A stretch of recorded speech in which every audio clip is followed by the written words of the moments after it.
Ya, bismillahirrahmanirrahim. Assalamualaikum warahmatullahi wabarakatuh.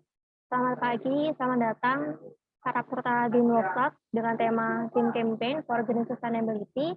Izinkan saya Zaza hari ini akan memandu jalannya Green Workshop pada hari ini, yang insya Allah akan dinarasumber oleh Mas Maudi Rizky Mangsirwana.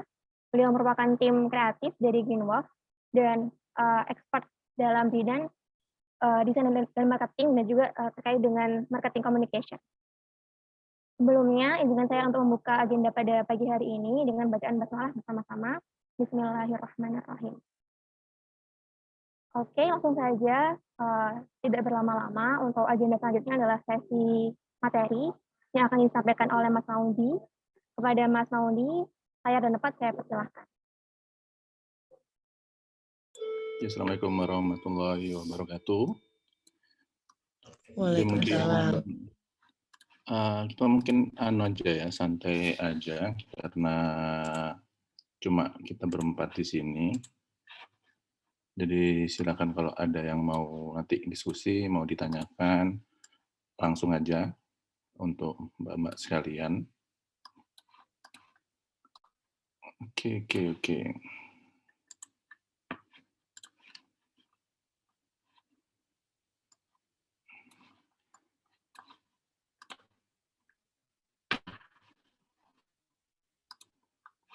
Sudah terlihat ya screen saya?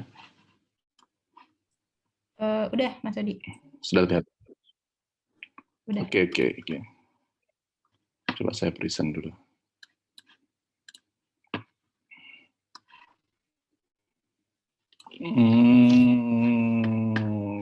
Oke.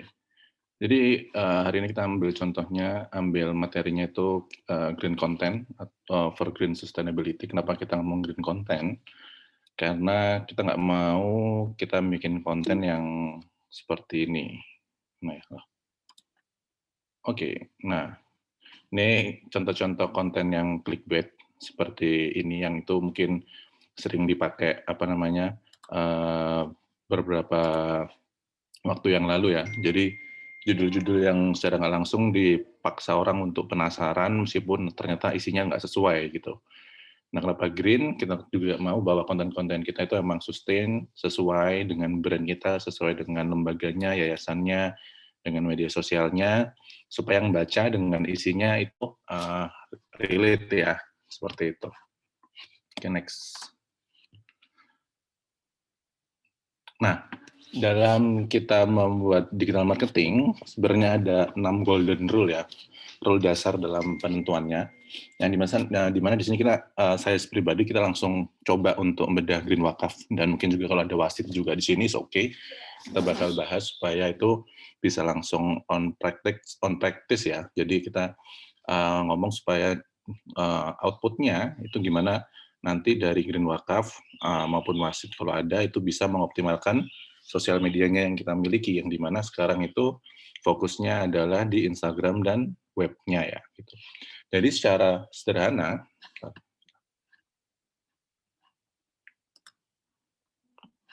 ya secara garis besar atau secara singkatnya, kalau kita ngomong sosial media itu ada 6 yang perlu kita tentukan sebelum kita kemudian terjun di dalamnya, yaitu kita harus set goal, understanding your audience, define your value, be present, track your competitor, and define your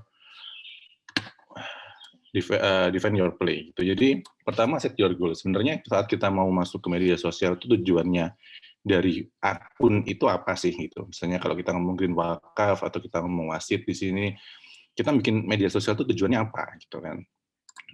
Kita lanjut dulu ya. Nah, apa sih kita tujuannya wasit atau green wakaf itu membuat Instagram atau membuat media sosial itu sebenarnya apa? Itu perlu di-define-kan dulu, ditentukan gitu dan disepakati oleh semuanya. Nah, sebagai contoh kalau kita ngomong media sosial di corporate atau suatu perusahaan tentu ada tujuan-tujuan selling atau tujuan-tujuan komersial yang itu mungkin untuk lembaga-lembaga non-profit punya tujuan yang berbeda. Itu mungkin contoh increase sale up to 20% atau generate more traffic to website, increase new customer during pandemi, have more female audience, mendapatkan audiens perempuan yang lebih banyak gitu atau mendapatkan customer pada saat pandemi. Nah, itu adalah goal yang sebenarnya harus dimiliki dalam suatu perusahaan, bisnis, yayasan, organisasi apapun itu yang mereka mau masuk gitu. Nah, ini pertanyaannya adalah Green Wakaf ini apa nih? Masuk ke hanya bentuk campaign kah? Ataukah ada bentuk-bentuk profit atau bentuk-bentuk sale di dalamnya kayak gitu. Nah, dari goal-goal itu, maka kemudian muncul sebuah pertanyaan ya, di mana pertanyaannya adalah bagaimana sosial media itu bisa berkontribusi dalam mencapai tujuan dari goal yang kita inginkan seperti itu. Next. Bentar ya. Nah, yang kedua adalah understand your audience gitu. Jadi tentu saat kita masuk ke media sosial, kita harus tahu nih kita mau ngomong sama siapa gitu. Yang kita mau kira-kira kita mau target siapa. Nah, ini juga harus jelas gitu. Ini sebagai contoh misalnya nih kita ngomong Green Wakaf atau wasit gitu ya. Yang goal audience pertamanya itu adalah cowok mungkin umur 30-40, Gen Y, college student atau peneliti atau dosen universitas.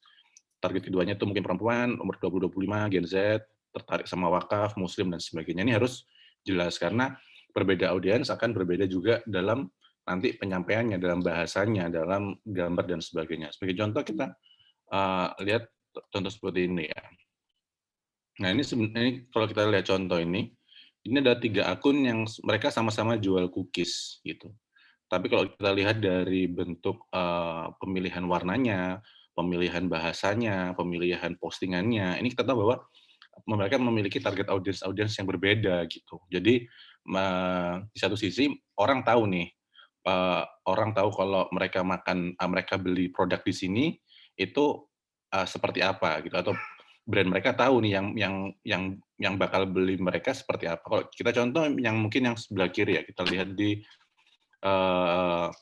milk store ini, milk bar store. Kita tahu warna yang dipakai warna-warna cerah, kuning, pink, cheerful sekali gitu kan. Pasti yang beli kita tahu mesti seperti apa gitu.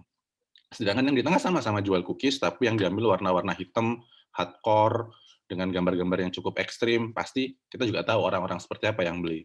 Sama yang di sebelah kanan ambil warna bright, cerah, clean, lebih premium. Nah, ini kita tahu nih, kita dalam penyampaiannya kita akan melihat bahwa kita punya target audiens yang berbeda. Nah, mungkin wasit dan Green Wakaf seperti apa nih kira-kira target yang akan disasar seperti itu. Next adalah define, tentukan value-nya kita gitu. Setelah kita tahu nih kita mau jualan ke siapa, kita mau ngomong ke siapa, kita mau ngobrol ke siapa, kita mau nargetin siapa, kita harus tentu ini apa nih yang buat kita berbeda seperti itu. Nah, dalam sederhananya, dalam brand pun itu dalam Instagram ada 4 ya, yang mungkin jadi pokoknya itu brand identitas, brand personality, ada brand style, brand voice. Nah, kalau kita balik ke sebelumnya, ini mereka punya identity yang berbeda-beda. Satunya hardcore, satunya cheerful, satunya premium, voice-nya pun yang dibawa, voice itu suara ya, mungkin copyright-nya, tulisannya, terus mereka personality-nya, secara persona yang mau ditargetkan siapa, terus warna yang digunakan pun apa, itu mereka sudah terlihat dengan jelas di Instagram-nya mereka gitu. Nah, kita lihat lagi contoh apa sih yang membuat berbeda dalam suatu media sosial gitu. Nah, kita contoh ambil dari lembaga zakat nih. Kita ambil lembaga zakat, contoh lembaga zakat. Semuanya sama-sama lembaga non-profit, sama-sama lembaga penghimpun dana dari masyarakat. Ada dompet duafa, ada inisiatif zakat, ada rumah zakat. Kalau kita lihat dompet duafa sama inisiatif zakat sama-sama warna hijau, tapi hijau yang dipakai berbeda. Rumah zakat maju dengan warna oranye. Nah, sama-sama mereka berusaha untuk orang secara nggak langsung, tujuan mereka supaya orang mau menghimpun, menaruh atau menyalurkan zakatnya lewat mereka gitu.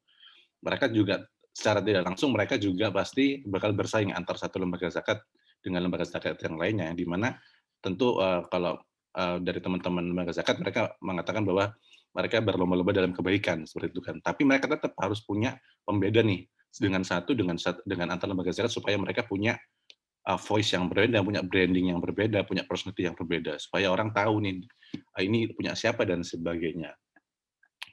Kalau kita contoh seperti dompet duafa, dia banyak pakai gambar-gambar kartun, easy, dia lebih cerah, lebih banyak main tipografinya, di rumah zakat lebih banyak mengedepankan foto-foto, foto-foto yang punya cerita dan sebagainya. Ini tergantung dari masing-masingnya gitu.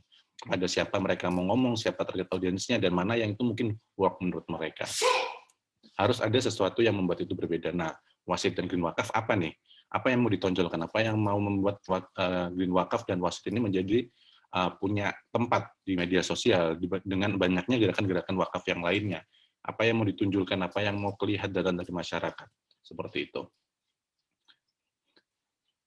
Nah, terkait karena saya juga bagian dari pernah di kedua organisasi ini, itu mungkin yang sering saya tanyakan sebenarnya, yang mungkin juga harus ditanyakan sama teman-teman, kira-kira yang menjadi target audience atau yang kira-kira follow ini siapa gitu? Apakah wasit atau green wakaf ini tujuannya adalah untuk mengedukasi orang-orang umum yang belum tahu green wakaf itu apa? Ataukah sebagai wadah untuk mereka yang sudah tahu wakaf tapi ingin mendalami lagi, ataukah mereka yang tertarik sama green wakaf ini tentu adanya suatu perbedaan-perbedaan dalam nanti penyampaian nama, warna dan sebagainya gitu. Ini harus ditentukan gitu supaya saat create nantinya dalam create konten itu nggak asal atau nggak asal post, nggak asal kita nulis dan sebagainya. Karena meskipun kesannya itu sederhana, tapi dalam proses create konten itu perlu ada tadi nih kita ada 6 golden rule yang itu harus dipahami untuk dalam sebuah brand untuk mereka punya nama di media sosial. Next kita ngomong be present and where is the competitor gitu. Mungkin emang kalau kita ngomong di wakaf dan wasit emang secara nggak langsung nggak ada, kita nggak bersaing gitu karena emang kita ngomongnya adalah lembaga-lembaga non-profit, lembaga-lembaga edukasi, lembaga-lembaga apa namanya lembaga-lembaga sosial gitu. Tapi tetap namanya present, kita mau kuat di mana nih? Kita mau present di mana? Ada YouTube, ada Twitter, ada TikTok sekarang, ada LinkedIn, ada Instagram. Nah, kira-kira kita yang paling kuat marketnya di mana? Jangan sampai kita masuk dalam suatu wadah, kita masuk dalam suatu platform yang di mana ternyata kita nggak kuat di sana gitu. Lalu where is the competitor, tentu tidak memungkiri juga bahwa nggak mungkin kan kita masuk dalam suatu platform kita cuma asal yang penting punya media sosial atau yang penting kita posting, kan nggak mungkin. Tentu kita ada tujuan-tujuan yang tuh mungkin sama tim punya tujuan sendiri, entah itu peningkatan follower atau entah itu nantinya banyak yang ikut kelasnya atau sebagainya. Tentu pasti ada kompetitor lain di dalam sana yang kita harus lihat. Kita harus belajar juga, harus benchmarking ke mereka. Kira-kira mereka kayak gimana sih cara ngomongnya? Kira-kira mereka ini targetnya siapa sih? Siapa sih yang belum digapai sama mereka, atau siapa sih yang sebenarnya pasar-pasar yang belum tersentuh sama market-market mereka yang bisa jadi masuk bagian dari pasarnya wasit atau pasarnya green wakaf seperti itu. Nah, ini tetap harus jadi pantauan-pantauan gitu. Atau mungkin the competitor siapa sih yang mungkin bisa diajak kolaborasi sama kita gitu untuk meningkatkan awareness-nya, untuk meningkatkan impression-nya, atau meningkatkan follower-nya kita minimal. Nah, ini yang perlu diperhatikan seperti itu. Oke, next, nomor 6, golden rule terakhir. Setelah kita tahu tuh, kita dari awal kita sudah tahu goal-nya apa. Mungkin untuk green wakaf kita tahu nih goal-nya. Misalkan kita ngomong misalkan green wakaf tujuannya adalah untuk meningkatkan follower, meningkatkan edukasi pada masyarakat gitu. Setelah kita tahu untuk apa namanya masyarakat, kita tahu segmennya siapa. Oh, segmennya mungkin mahasiswa gitu. Ada berapa mahasiswa yang ada di Indonesia, mahasiswa ekonomi Islam, atau mungkin the first edutech, first lembaga pertama yang membahas lengkap tentang wakaf seperti itu, atau spesialis in wakaf, apapun tentang wakaf kita tahu, itu mungkin bisa jadi bagian-bagian dari wasit atau green wakaf. Siapa yang targetnya? Oh, mahasiswa. Kita mau ngomong ini khusus untuk mahasiswa yang tertarik untuk wakaf atau untuk mempermudah mereka, bantu mereka dalam skripsi-skripsi yang mau kita mau bantu untuk solve mereka, untuk yang mereka punya skripsi wakaf, mereka bisa ambil tarik data dari kita bisa bantu risetnya mereka, atau mungkin lembaga-lembaga wakaf di Indonesia yang kurang, kita mau bisa bantu mereka. Kita tahu itu, kita tahu pembedanya di mana, kita tahu kuatnya kita di mana, kita tahu kompetitor kita tahu, oh kita kuatnya kayaknya di Instagram dah, atau sama LinkedIn, atau kita punya nilai-nilai kuat yang di lainnya. Nah, itu kita create, kita sudah tahu semuanya. Nah, next-nya adalah kita bakal bagaimana kita bermain dengan semua senjata yang kita punya, bagaimana kita menentukan apa konten yang mau kita buat dengan apa yang kita sudah tentukan sebelumnya. Nah, dalam pembuatan konten itu ada namanya tema dari konten itu apa, sama content pillars gitu. Nah, pada SpongeBob di sini karena kita butuh imajinasi. Kita butuh imajinasi dalam membuat konten gitu. Oke, konten temanya kita tahu bahwa tema ini adalah, kalau saya bisa ngomong, adalah rangkuman dari 5 poin sebelumnya, 5 poin golden rule sebelumnya gitu. Jadi kalau kita masukkan dalam suatu kalimat atau satu kalimat lurus adalah seperti temanya adalah apa nih? Kita temanya mungkin bahasa yang nanti konten yang akan kita develop adalah temanya mau untuk edukasi gitu. Jadi nanti temanya adalah Wasit adalah suatu media sosial yang berfokus pada wakaf untuk meningkatkan edukasi pemahaman masyarakat terkait wakaf di Indonesia. Berarti kita tahu bahwa nanti konten-kontennya adalah konten-konten sederhana tentang bagaimana wakaf di Indonesia, siapa yang akan kita suggest, siapa yang akan kita approaching, apa yang kita audiensnya siapa, itu sudah jelas di konten, di temanya. Tahu kan kita tema besarnya itu, temanya apa nih, edukasi, atau temanya adalah misalnya wakaf produktif, berarti emang kita fokusnya di bagaimana wakaf itu produktif dan sebagainya. Nah, konten pilar, jadi konten pilarnya adalah pilar-pilar. Kalau kita lihat masjid ya, itu ada penyangganya, ada pilar-pilarnya. Nah, pilar-pilar ini adalah garis besar yang itu menyokong atau bagaimana konten-konten ini bisa memperkuat basic atau utama dari akun utamanya ya, dari akun wasitnya atau akun green wakafnya gitu. Misal, pilarnya adalah kita punya 3 pilar utama dari wakaf, itu adalah wakaf basic, wakaf fact, sama wakaf update gitu. Nah, jadi saat nanti kita develop konten, kita mau bikin konten, teman-teman nanti akan kembangkan konten, kita bakal ngambil dari pilarnya dulu nih gitu. Apa nih untuk minggu ini kita mau post apa? Oh, kita bakal post untuk wakaf basicnya. Nah, dari wakaf basic ini baru kita pecah lagi. Oh, basic apa nih? Oh, kita ngomong akadnya, kita ngomong kita ngomong misalnya rukun-rukunnya, atau bagaimana wakaf itu boleh nggak pakai uang dan sebagainya. Itu di wakaf basic ini contoh ya. Pilarnya seperti itu. Yang kedua adalah wakaf fact gitu. Pilar yang kedua adalah misal kita ambil contoh adalah fakta tentang wakaf gitu. Kita bakal ngomong, oh ternyata wakaf itu ternyata seperti ini. Oh, ternyata wakaf itu boleh kok wakaf pertanian. Oh ternyata wakaf itu di negara ini seperti ini. Oh ternyata wakaf itu bisa jadi hotel. Nah itu kan fakta-fakta wakaf yang mungkin belum orang tahu. Jadi saat kita bikin konten kita bisa punya pembeda. Oh kalau jadi kita nggak ngomong dulu, kita mau bikin nih ada konten bagus, itu ada konten bagus misalnya ternyata di Arab Saudi kok wakaf jadi hotel. Enggak, kita ngomong dulu kita mau pilar yang mana nih, kita mau bikin apa dulu. Oh kita mau bahas minggu ini 2 wakaf basic, 1 wakaf fact, sama 1 wakaf update. Nah baru kita cari tuh wakaf basic apa nih yang kita mau bahas, wakaf fact apa yang kita mau bahas, wakaf update apa yang mau dibahas. Jadi pilar-pilar ini yang akan memperkuat dari konten utamanya gitu. Kalau kita mau wakaf update apa sih yang terjadi di Indonesia, mungkin pemerintah ada regulasi apa tentang wakaf, mungkin negara ada regulasi apa tentang wakaf. Nah, ini contoh-contoh supaya dalam nanti tim konten itu meng-create konten itu mereka bisa mudah bisa menentukan, dan bisa yang paling penting adalah bisa terdata atau bisa ter-track ya, bisa konten yang sudah kita lakuin, kegiatan yang kita lakuin itu bisa terdata dan bisa dinilai secara kuantitas. Itu yang paling penting dalam pembuatan konten seperti itu. Nah, next 6 golden pillar sudah kita pahami semua secara garis umumnya ya. Tapi kalau teman-teman mau belajar, insya Allah ada banyak banget konten-konten kreator atau di YouTube yang bahas tentang digital marketing. Tapi ini kita bahas 6 secara umumnya. Setelah kita bahas itu, masuk ke content production-nya. Seperti kita contoh dulu ya. Nah, dalam production content atau dalam kita produksi konten itu secara garis besar sebenarnya perusahaan itu pasti yang diinginkan adalah adanya conversion ya, atau adanya entah itu ada penjualan, entah itu ada leads, ada orang tanya, ada komen dan sebagainya, ada conversion dari setiap konten yang dibuat. Sebenarnya tujuannya seperti itu. Nah, dari mana asalnya adalah dari awareness gitu loh. Jadi tingkat yang di awal adalah bagaimana sih mereka itu tahu dulu gitu.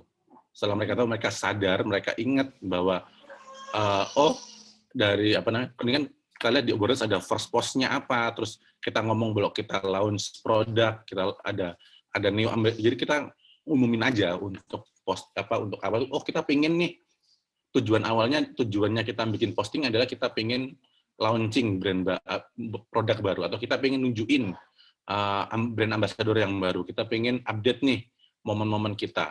Nah, dari postingan itu kemudian di-create tentang supaya mereka sadar, supaya mereka ingat, oh ternyata di situ muncullah dari tujuan-tujuan awal, muncul apa sih pilihan-pilihannya. Oh, ada konten edukasi, konten ada polling, ada tanya ke audiens, ada interaktif. Ini jenis-jenis kontennya. Supaya apa? Supaya mereka ada attract di situ, ada supaya orang paham, ingat sama brand kita. Di mana nanti tujuannya?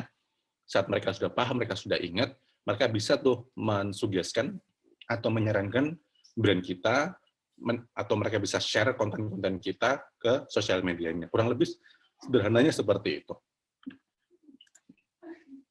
Nah, ini contoh dalam create content ya. Dalam create content itu sebenarnya yang saya pelajari sejauh ini tuh emang harus benar-benar detail gitu. Karena itu nunjukin kita bahwa konten itu emang terdevelop secara apik ya, seperti itu. Ini salah satu contoh saat saya mungkin bikin konten atau bikin story itu dijelaskan dari awal. Mungkin ini saat kita bikin story ya, jadi slide 1 itu apa, kontennya apa, deskripsinya apa, referensinya seperti apa gitu. Slide 2, kemudian slide 2 apa nih? Oh, ada fitur question di dalamnya, ada deskripsinya, pertanyaannya apa, oh lagi galau apa gitu. Referensinya seperti ini. Slide 3 sampai 5 repost jawaban follower. Nah, final slide 6 itu kita masuk ke konklusinya, apa yang sebenarnya kita pingin dapat dari konten itu gitu. Jadi dari awalnya sebenarnya kita cuma pingin ngomong bahwa ada hadis apa sebagainya tentang bahwa galau itu juga dibahas di Al-Qur'an. Nah, mungkin sama kayak orang, kalau kita teman-teman pernah lihat konten-konten yang serupa itu saat mereka mau jual kelas, mereka mau jual produk, tentu awalnya nggak langsung mereka ngomong produknya, tapi mereka ngomong dulu mungkin apa sih kesusahan-kesusahan yang dihadapin sama audiens, apa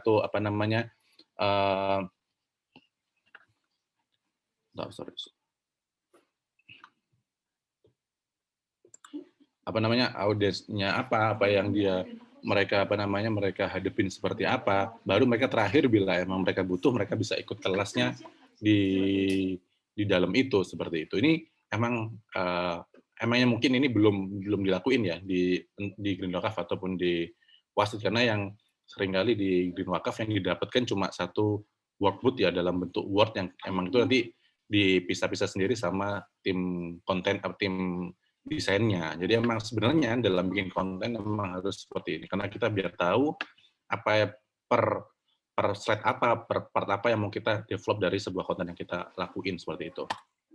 Next. Nah, terakhir yang paling penting adalah report sebenarnya, karena kita nggak bisa tahu apakah yang kita lakuin itu bagus atau enggak tanpa kita punya report gitu. Dan report yang sering dilakuin dalam beberapa yang saya ikutin adalah setiap week, setiap minggu, di mana itu semua dilakuin setiap minggu. Kita lihat dari jumlah followernya berapa, reach-nya berapa, impression-nya berapa, engage-nya berapa, likes yang ada berapa, komen, kita lihat ada rate-nya juga. Nah, dari sini kita bisa tahu nih, oh week 1 kalau mungkin week 1 ke week 2 kok nambahnya cuma 3 ya, kenapa gitu. Nah, dari ini ke bisa naiknya ini kenapa? Nah, ini bentuk-bentuk yang sebenarnya bisa bentuk evaluasi ya, bahwa oh ternyata konten seperti ini loh yang emang itu cocok, konten seperti ini loh itu yang sesuai. Jadi report adalah itu salah satu function yang bisa kita gunakan dalam mengevaluasi apakah konten yang sudah di-develop itu benar-benar sesuai dengan audiens, sesuai dengan goal kita atau enggak, seperti itu. Jadi kalau kita cuma nge-post aja tanpa ada report, kita nggak tahu nih bahwa postingan yang lalu-lalu itu worth it nggak sih, itu orang baca nggak sih. Nah, takutnya kalau mereka nggak baca, mereka ternyata kita cuma nulis tapi nggak terlihat, maka kan sia-sia. Tapi kalau kita bisa report setiap tahun, oh ternyata kalau kontennya cuma sederhana itu orang nggak mau baca gitu. Oh ternyata mereka nggak tertarik sama konten-konten yang seperti itu. Nah ini kita bisa lihat dari impression, engage, like dan sebagainya. Nah kayak misalnya di Februari ini kenapa kok bisa sampai 1.700 like-nya? Ini postingan seperti apa? Nah itu kita bisa lihat. Oke, mungkin sekian penjelasan sharing saya terkait di marketing ya. Mungkin yang bisa saya sampaikan. Mungkin bila masih ada waktu, silakan kalau ada yang mau ingin ditanyakan.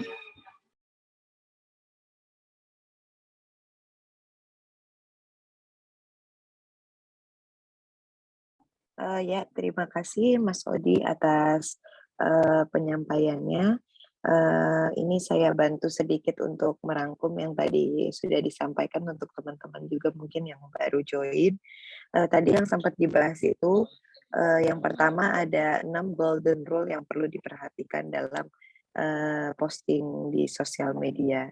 Itu yang pertama ada understand your goal, yang kedua understand your audience, define your value, be present, where is competitor, dan how do you play. Yang setelahnya juga ada fase-fase dalam membuat konten, yaitu yang pertama itu kita harus melihat dari awareness dari audience, yang kedua consideration, dan yang terakhir conversion. Dan yang mungkin nggak kalah penting juga dibanding proses pembuatan konten adalah yaitu reporting system tracking, karena dengan reporting system tracking ini kita bisa tahu seperti engagement, penambahan follower, atau memang gimana sih dampak konten ini juga terhadap audiens dari sosial media kita. Itu berikut. Mungkin selanjutnya kita mau masuk ke dalam sesi Q&A, jadi bila teman-teman yang ada pertanyaan, mungkin bisa menuliskan pertanyaannya di kolom chat, atau memang mau bertanya langsung juga dipersilakan. Terima kasih.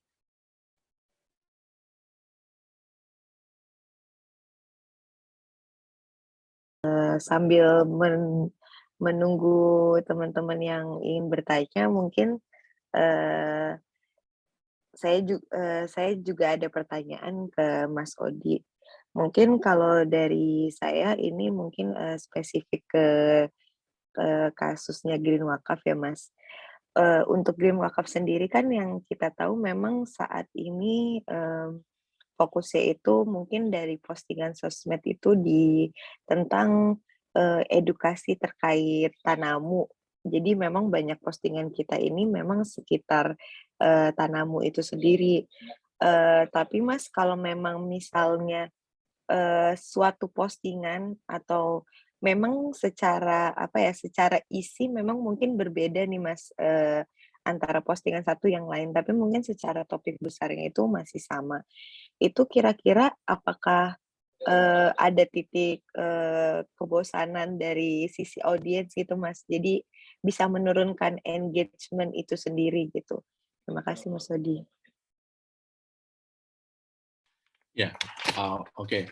Sebenarnya titik kebosanan itu tentu ada Mbak ya. Maksudnya terutama terkait sebenarnya gini, kebosanan itu kita bisa lihat dari sebenarnya tracking tadi tuh Mbak. Kita lihat kalau kita mau lihat apakah itu bosan atau enggak, kita bisa lihat dari report dari setiap postingan Tamanu-nya gitu. Dari awal kita posting Tamanu sampai akhir itu ternyata kok stagnan atau itu mungkin tidak ada peningkatan, mungkin perlu dievaluasi.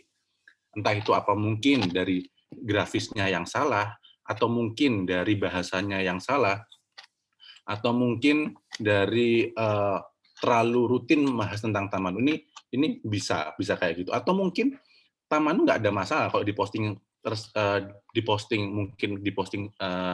terus menerus ya, selama itu mungkin masih relate dengan Green Wakafnya gitu. Jangan-jangan orang follow Green Wakaf bukan pengen tahu Tamanu, tapi mereka pengen tahu Green Wakaf itu seperti apa. Saat dia follow Green Wakaf tapi yang dibahas Tamanu, ini kan jadi nggak relate sebenarnya.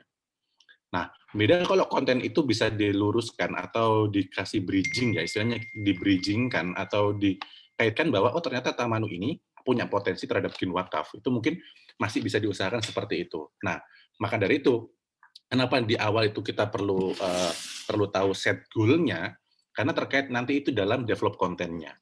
Nah, goal, kalau emang ternyata Green Wakaf itu set goal awalnya adalah emang untuk promote Tamanu, is okay, nggak ada masalah gitu.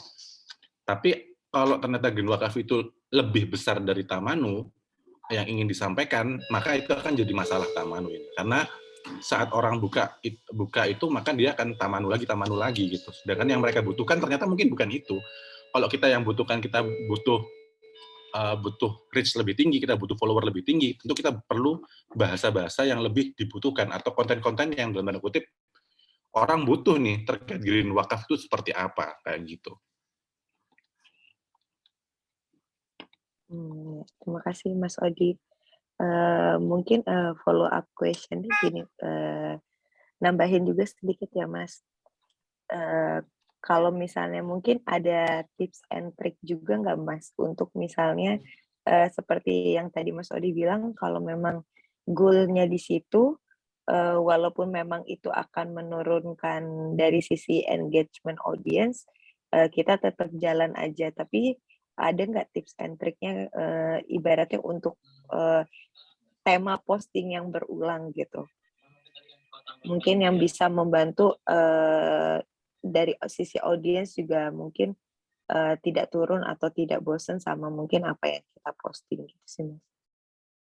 Nah, terkait tips dan trik itu sebenarnya saya pun di beberapa yang saya pernah handling itu nggak pernah sama Mbak sebenarnya ya. Kita nggak pernah bisa ngasih satu suggestion atau satu masukan yang itu benar-benar kemudian work it untuk semua media sosial, karena media sosial punya pasarnya sendiri-sendiri, punya tujuannya masing-masing dan punya winning formulanya masing-masing. Itu yang perlu digarisbawahin gitu.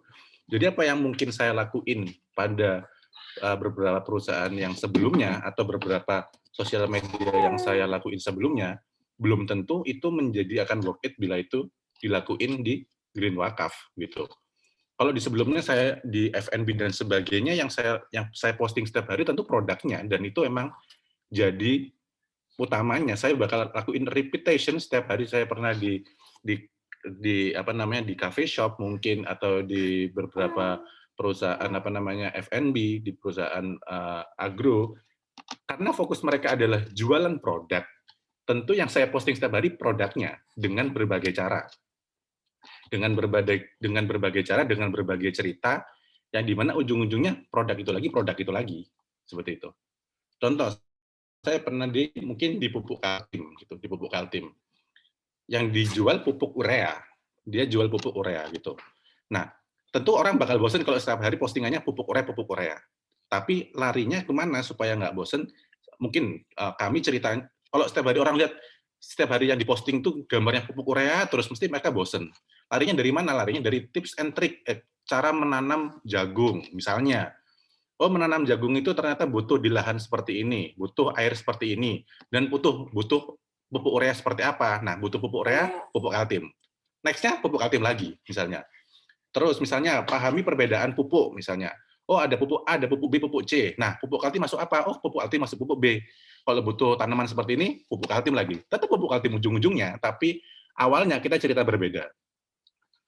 Mungkin bisa dipahami ya Mbak Manda ya. Jadi apapun, jadi kalau yang di pupuk Kaltim, apapun yang kita create kontennya, entah itu podcast, entah itu meme, entah itu apapun itu, pasti di slide terakhir butuh pupuk Kaltim. Tapi bagaimana kita create slide 1 sampai slide 10 itu sebagai bridging supaya kita cerita bahwa kita jualan pupuk gitu. Jadi orang nggak kerasa bahwa mereka sedang diceritain tentang pupuk. Nah, mungkin sama seperti Tamanu ya, mungkin misalnya kita nggak langsung ngomong Tamanu di depan, headlight-nya bukan Tamanu. Misal misalnya gini, macam-macam alternatif energi terbarukan, misalnya kayak gitu.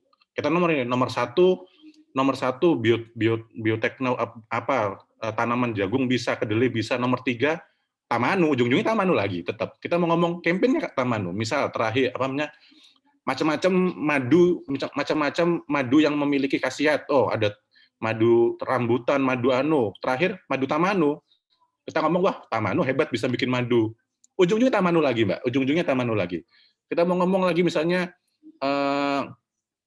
lahan yang tidak bisa terolah gitu. Kita ngomong misalnya judulnya ya, wah di Indonesia ada 10.000 hektar lahan non produktif misalnya. Kita ngomong kayak gitu. Kita ngomong wah lahan produktif misalnya, ternyata ada solusinya apa? Tamanu lagi. Ujung-ujungnya Tamanu lagi. Kita ngomong Tamanu lagi. Itu seperti itu sebenarnya konten yang kita bisa create, Mbak. Slide, misalnya kita mau bikin 5 slide 5, 6 adalah Tamanu. Tapi slide 1 sampai 4 kita cerita pemanasan global, kita baru terakhir ujung-ujungnya penyelamatnya siapa? Tamanu. Wah, ya terima kasih sekali Mas Odi penjelasannya, memang bisa seperti itu sih. Mungkin selama ini belum sampai ke situ. Terima kasih Mas. Ya makanya saya kasih mungkin itu emang mungkin pelan-pelan sih bisa Mbak, karena emang itu kita juga butuh penyesuaiannya dalam melatih bikin copyright seperti itu, bikin konten seperti itu. Dan saya juga mungkin pernah bilang juga mungkin sama Mbak Lisa dan sebagainya, saya paham juga dengan latar belakang dari tim-tim Green Wakaf dan tim Wasit yang emang based on-nya adalah peneliti gitu. Jadi PR-nya adalah gimana kita menerjemahkan bahasa jurnal menjadi bahasa yang orang tertarik untuk baca. Sebenarnya seperti itu. Makanya kenapa saya tadi kasih contoh dalam bikin konten itu kita harus tahu nih, slide 1 apa tulisannya, headline-nya apa, slide 2 apa. Jadi supaya kita tahu, oh arah orang baca itu nanti seperti ini toh. Itu mungkin yang perlu jadi PR pelan-pelan ya, dalam nanti kita develop ke depan. Tentu pasti kita nggak mau juga bahwa Green Wakaf cuma tentu butuh untuk berkembang juga ke depannya, kan lebih baik seperti itu. Ya, terima kasih Mas Odi. Mungkin kepada para peserta lain yang ada pertanyaan, Mbak Lisa sudah raise hand, dipersilakan Mbak Lisa untuk langsung bertanya. Ya, terima kasih banyak nih, Masya Allah. Makasih banyak Mas Odi ya untuk sharing ilmunya, dan bagi saya ini jujur ini ya informatif dan insightful banget gitu, karena background saya belum sebelumnya belajar tentang digital marketing gitu ya secara implementatif gitu. Dan ini alhamdulillah di sini ada dari tim kontennya Green Wakaf ya, ada Zaza dan Mbak Ira, ada tim kontennya Gozali, ada Mbak Joan, Mbak Iza dari tim Falah, ada Dewi dari Wasit, ada Mas Yan juga dari Humas. Jadi harapannya dari ini kan materinya bagus banget ya. Nanti recordingnya saya izin share ya Mas Odi ke teman-teman yang mungkin barangkali pagi ini belum bisa join gitu, karena ya ini kalau dalam Islam makanya bertanya sesuatu kepada ahlinya gitu ya. Kita bersyukur nih Mas Odi berkenan untuk sharing ilmunya, dan karena betul banget gitu, khususnya kalau untuk Wasit sama Green Wakaf ya gitu, memang background-nya di Wasit khususnya background-nya teman-teman peneliti gitu. Jadi kita kalau lihat teman-teman mampir ke Instagram-nya kan ya awalnya memang dari Wakaf Fact gitu ya, kontennya tuh asalnya dari situ gitu, terus kita kembangin. Nah memang belum di mapping ya, kayak tadi yang golden rules itu kayaknya perlu ke depan nanti di mapping mana yang karena sebenarnya kalau di visi misinya kita mengcapture lebih luas nih Mas Odi kan ya, apa yang ya pengen mengcapture orang yang baru belajar juga, pengen mengcapture juga orang yang peneliti juga, maksudnya mahasiswa yang mungkin areanya di situ gitu. Nah mungkin pertanyaan saya adalah gimana kita mendiferensiasi untuk audiens yang kita pengen targetin emang rada beda gitu. Apakah harus pakai medsos yang berbeda atau nggak apa-apa di yang sama, tapi gimana strateginya? Mungkin itu Terima kasih Mas Odi.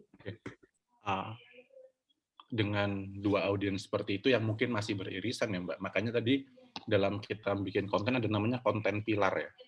Konten pilar itu adalah bahasan-bahasan atau apa kita ngomongnya ya, suatu kita mau subtema ya, lebih ke subtema yang kita mau deliver supaya itu supaya memudahkan kita untuk bikin konten gitu. Jadi kalau emang kita punya dua audiens yang berbeda, maka kita akan memperbanyak lagi subtemanya seperti itu. Sebagai contoh kalau misalnya kita lihat akun yang komersial ya, entah itu startup apapun e-commerce dan sebagainya, tentu mereka bikin ada pilar promonya, mereka bikin promo, mereka bikin fun fact, mereka bikin mungkin giveaway, mereka bikin quiz, itu kan konten-konten pilarnya mereka yang mereka terus berulang gitu. Nah, kapan konten pilar ini dilakuin? Itu saat manajemen atau perusahaan ingin approaching suatu hal yang baru. Misal, tujuan utama misalnya ini, oke bulan ini adalah kita mau launching program yang itu target utamanya adalah para lecturer atau para mahasiswa. Tentu nanti konten pilarnya adalah yang digunakan, konten pilar yang akan di-create selama campaign itu adalah pilar-pilar yang emang dikhususkan untuk mereka yang sudah paham sama wakaf. Jadi nanti bahasanya adalah, kita bakal bahas wakaf produktif itu gimana, wakaf pengolahan wakaf supaya tidak rugi itu seperti apa. Itu terus yang bakal di-create, dinaikin terus itu. Tujuannya adalah dalam bulan itu bahwa kita punya goal di akhir bulan adalah kita mau bikin seminar khusus untuk mereka yang sudah paham wakaf. Jadi selama sebulan itu misalnya kita punya target, kita harus bikin 25 konten sebelum hari H, maka 25 konten ini terus di-create tentang khusus untuk mereka yang paham terkait apa itu wakaf. Di-create untuk mereka yang sudah paham wakaf. Mungkin bahasanya bahasa-bahasa jurnal tuh dimasukin semua ke situ, jurnal-jurnal bahwa perbedaan wakaf di sini dan sini, itu konten-kontennya yang naik seperti itu. Nah, misalnya kemudian kita event minggu ini adalah bulan ini kita mau bikin acara pengenalan wakaf atau mungkin kita mau bikin acara wakaf untuk mereka yang belum tahu lah. Ganti lagi konten pilarnya gitu. Pilarnya adalah dasar-dasar wakaf itu apa, wakaf di Indonesia seperti apa, atau yang tidak dibolehkan di wakaf itu seperti apa. Itu nanti yang dinaikin. Goal-nya adalah supaya kembali lagi kita bikin konten itu sesuai dengan goal-nya. Nah, kalau misalnya ternyata wasit atau green wakaf nggak ada event nih 2-3 bulan, ya sudah diselang-seling aja kontennya. Minggu ini untuk kontennya umum, minggu depan untuk konten yang lebih advance, atau postingannya dua postingan advance, 2 postingan beginner terus gitu. Jadi kesannya wasit ini mengakomodir untuk 2 postingan itu. Tapi yang paling dasar adalah saat kita mau create konten itu ada tujuannya sebenarnya. Pasti ada tujuannya. Apakah itu kita mau launching, apakah kita itu mau memperkenalkan program baru. Nah, setelah kita tahu goal-nya, tentu nanti pilar-pilarnya, bahasa-bahasa yang akan digunakan akan sesuai gitu. Jadi jangan sampai acaranya adalah untuk orang-orang yang advance, orang-orang dosen dan sebagainya nanti, tapi bahasa-bahasa konten sebelum acara itu adalah bahasa-bahasa yang umum gitu. Mungkin masih rukun-rukun wakaf atau mungkin wakaf di Indonesia, pasti targetnya nggak bakal tertarik itu sama itu gitu loh. Oh ini kan aku udah tahu. Beda kalau misalnya manajemen wakaf pada pesantren A gitu. Nah itu kan orang misalnya, jadi kontennya mungkin bisa seperti itu Mbak ya. Jadi kita tujuannya adalah, ini contoh, tujuannya adalah seminar misalnya. Jadi postingan seminar itu ditaruh di slide paling akhir. Sebelum seminar itu kita slide 1, 2, 3 itu cerita tentang, wah wakaf itu ternyata bisa ini. Ingin tahu lebih lanjut, ikuti seminar. Nah, seperti itu. Jadi alurnya seperti itu. Itu terus, tapi pilar yang digunakan adalah pilar-pilar bahasanya bahasa-bahasa advance terus. Nah, makanya perlu ada pilar tadi tuh Mbak. Jadi orang saat kita mau create, kita mau tim konten mau bikin, kita hari ini yang bahasan yang basic aja yuk. Kita hari ini bahasan yang advance yuk. Kita nggak mulai dari, ini kontennya bagus nih, kita bikin, enggak. Jadi kita mulainya adalah kita mau bahas pilar yang mana untuk minggu ini? Oh, kita mau bahas pilar A, pilar B. Nah, konten apa nih yang cocok untuk pilar A, pilar B? Seperti itu alurnya dalam pembuatannya. Siap. Makasih banyak, Mas Odi. Mbak. Mungkin kepada para peserta ada yang ingin bertanya lagi.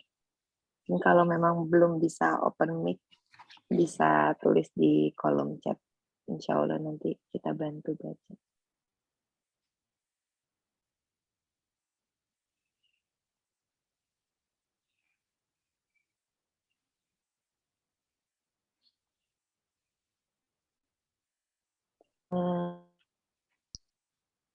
Insya Allah waktunya 4 menit lagi, jadi mungkin kepada para peserta yang ingin bertanya mungkin bisa langsung dipersilahkan.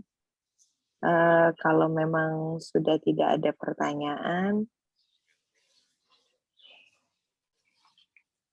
mungkin nanti bisa kita tutup. Mungkin saya kasih waktu 1 menit lagi ya. Mungkin masih ada yang berpikir untuk mau bertanya apa.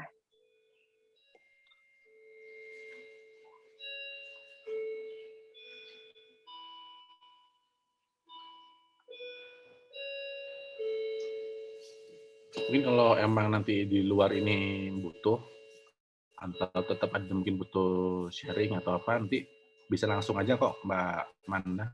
Nggak perlu dijadwalkan Zoom. Selama saya kosong, insya Allah saya bisa sharing misalnya butuh apa, atau mungkin butuh brainstorming apa, atau benchmarking seperti apa, nanti monggo aja. Nggak perlu diacarakan, nggak perlu dibuatkan poster, kira-kira langsung di WA aja saya Mbak Manda, kalau misalnya emang masih ada hal-hal. Siap. Perlu nih Mas, nanti perlu ya, Zaza kita.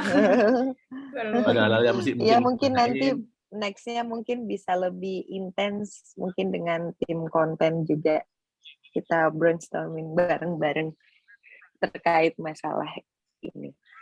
Mungkin sudah 1 menit. Kalau memang tidak ada pertanyaan, mungkin kalau teman-teman nanti next-nya ada pertanyaan tapi mungkin terlupa atau belum terpikirkan dan baru kepikiran setelah acara ini, mungkin bisa drop aja di Instagram, di DM-nya Green Wakaf. Nanti mungkin bisa kita bantu menanyakan ke Mas Odi langsung untuk pertanyaannya begitu. Mungkin terima kasih banyak kepada Mas Odi yang sudah meluangkan waktunya pagi ini dengan memberikan materi yang sangat insightful juga, dan insya Allah juga bermanfaat untuk Green Wakaf dan untuk teman-teman yang lain mungkin yang memang sedang terlibat juga di organisasi yang, atau mungkin yang punya bisnis juga. Mungkin ada beberapa teman-teman di sini yang memang mempunyai bisnis. Mungkin sebelum kita tutup, mungkin kita mau mengadakan sesi foto bersama. Jadi kepada teman-teman yang mungkin memungkinkan untuk open kamera, bisa di open kameranya. Mungkin kita tunggu beberapa menit.